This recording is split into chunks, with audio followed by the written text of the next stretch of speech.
Time to talk with Mike Irwin from Pig Trail Nation, joining us each Monday on the Lewis Automotive Hotline. And Mike, it's been a fabulous weekend for Arkansas sports. How is it for you? Well, it's a lot more fun than the alternative. I mean, you can start with softball. Wow.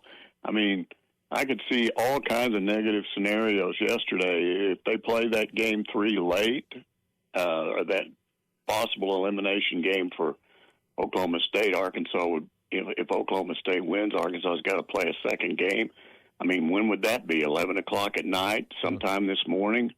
And there was just never any doubt about it. Pitching, defense, everything. And they're just knocking the door down going into their own regional and get a chance now to play Ole Miss, a team that won a series from them before they started their dramatic change early in the season. And so maybe it's a chance for some revenge in that.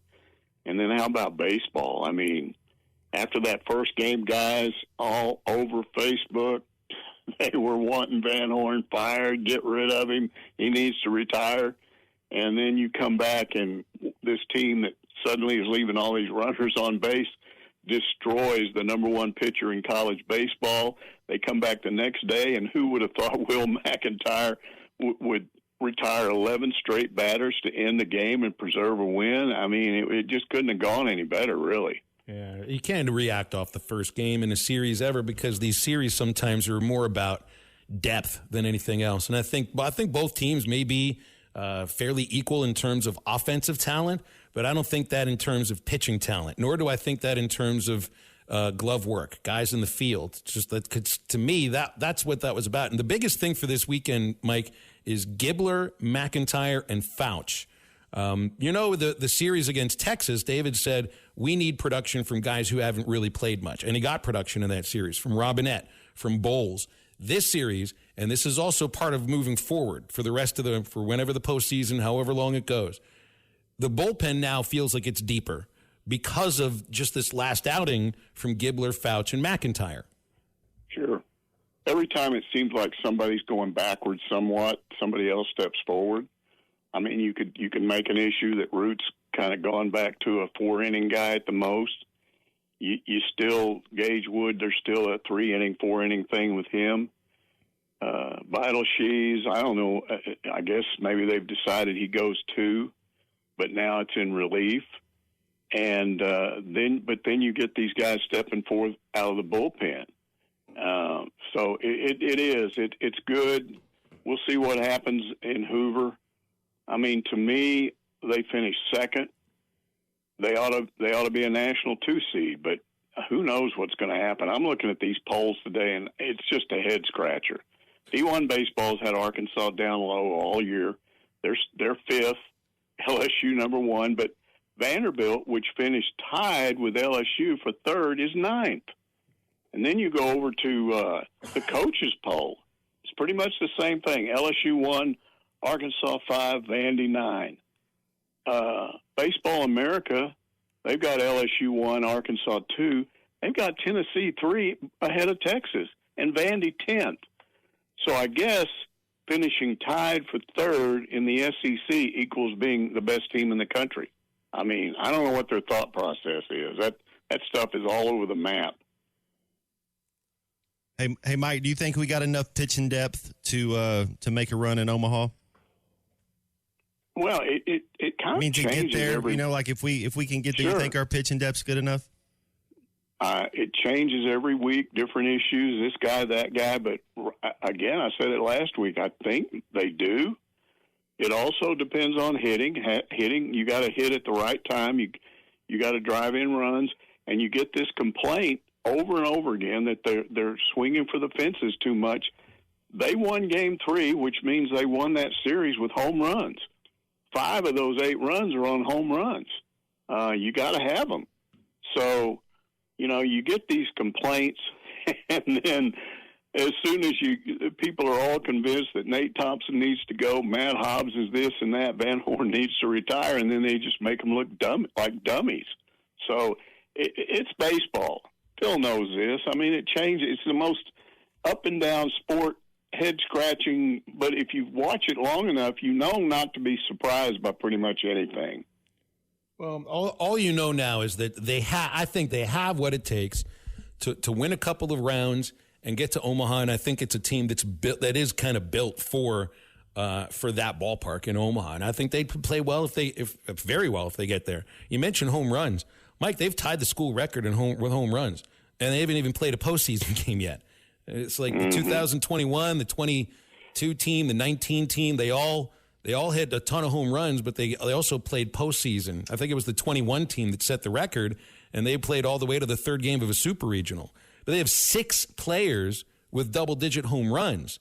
So I think people get a little nervous sometimes when you think, well, it's a team that's reliant on the home run, and a lot of times it's 3 or 4 guys that are kind of doing all of it. Somebody's hit 25, somebody's hit 23. It's a team that's really got power up and down the lineup. Really 1, Davalon, through 9, Thomas. So that makes it different. It's a tough lineup to pitch to. Well, what they did in game 2, it just shows what they're capable of. Because, again, scoring 8 runs off what may be the best pitcher in college baseball, come on. If you doubt this team at the plate, yes, they can be inconsistent. Yes, they've had games when they didn't hit when they needed to. All teams do that at one time or another. But if you listen to these commentators over and over again, they said Arkansas has the best combination of pitching, hitting, and defense of anybody that will go to Omaha if they get there.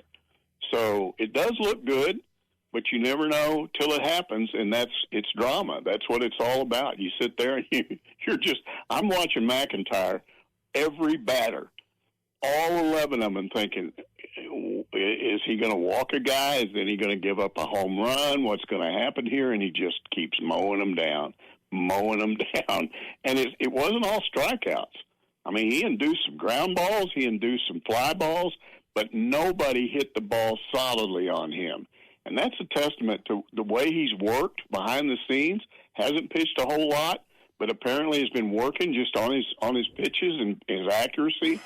And, man, I mean, Tennessee's delay tactics, Vitello, those guys, with all my batting helmet, I've got to go over here and change batting helmets. And you saw what he had to say after he struck that guy out. I mean, it was just hilarious. The whole thing was great to watch. What about, now this is more of a, zooming out for a larger perspective, a bird's eye view, so to speak. 3 years in a row, 20 SEC wins. 5 out of the last 6 full seasons, at least 20 SEC wins. This has never been accomplished before in Southeastern Conference baseball. But there's a caveat that goes with it. And you're well aware of the caveat I'll throw in. Everybody's aware of it. And it's, the baseball team, the program, has a ton to be proud for because of that kind of, not success isn't the word, dominance in the regular season in this league, which is by far the most challenging league, I think, in any college sport, in any conference. But there's a caveat, Mike, right? And I hate to keep pointing it out, but everybody knows what the caveat is. The regular season success, we very much appreciate that. But, it's like, when is it going to happen? Because it's a program that is worthy of winning the whole thing. I think this team's got what it takes. Who knows if it happens? Well, it starts with how is your region seeded? What are they? Are they a national 2 seed, 3 seed, 4 seed, 5? You start there, and then let's say they are a team. We saw what happened in softball. For the first time ever, the 1 seed in the 1 regional loses. It's never happened before. But part of it was the 2 seed in that region, Liberty, should have never been in that because it gets back to the way this selection committee goes. Well, and I'm convinced that the TV people influence this because they don't want boring games. So let's stick this team in here and see what happens. So does Arkansas get hit with that again? Let's say you're a national 2 seed. Do they stick somebody in there that really shouldn't be the 2 seed in a national 2 seed regional? I don't know. But that has a lot to do with it. But ultimately, no matter what they do to you, you got to win. And I would say get to Omaha as the first step because that would make a lot of people happy. Just get back there. And, Eddie Sutton used to say if you keep going to the Final Four, sooner or later you're going to win it. if you keep going to Omaha, I promise you, sooner or later you'll win it. BetOnline is the world's most trusted betting platform and your number one source for all your sports betting action. Baseball season is in full swing and we're into the NBA and NHL playoffs, and BetOnline has more ways to stay in on the action with the latest odds, news, and scores, even live in-game betting while the games are being played. With the largest selection of odds on everything from the MLB, NBA, NHL, and UFC, BetOnline remains the best online source for all your sports wagering information. In between games, head over to the BetOnline casino with all the top Vegas-style games, including poker and live casino. Bet online, the game starts here.